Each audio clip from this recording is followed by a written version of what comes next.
Hey guys, this is an offshoot video from the Go series. I wanted to talk about the Go Playground.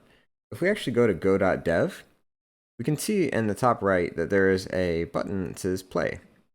The playground is actually a really nice thing when you're learning and getting used to Go. You have this full-blown editor that's actually in the browser. You can tinker around as you see that there's a simple Go example for Hello World, something similar that we've done.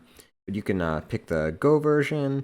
You can run formatting on your own code that you type in there.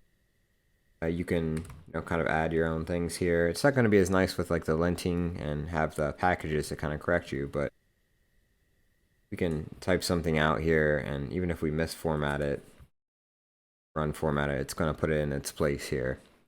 Also, we can run the code. It's going to run it and execute, but it's a nice little droplet that is kind of throwaway. You can test new features, test new things that you're learning on the go, and you don't have to fire up a full-blown editor for it.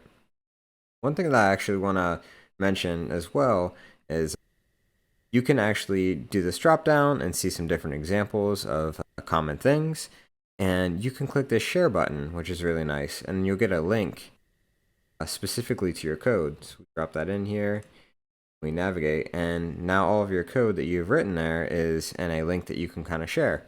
So if you have any questions during this course, or any questions that you may want to ask on something like Stack Overflow or another forum, you can always have this link that you can just drop there, and then whoever is going to be assisting you can have an interactive example that they can kind of tinker around with and give you feedback based off of what you already have and what's running and what may be an issue here. But I hope this is helpful. It's really helpful for me when actually learning new things with Go, but also learning new features when the language has new things implemented in new versions. So keep that in mind as you're learning, and I'll see you in the next video.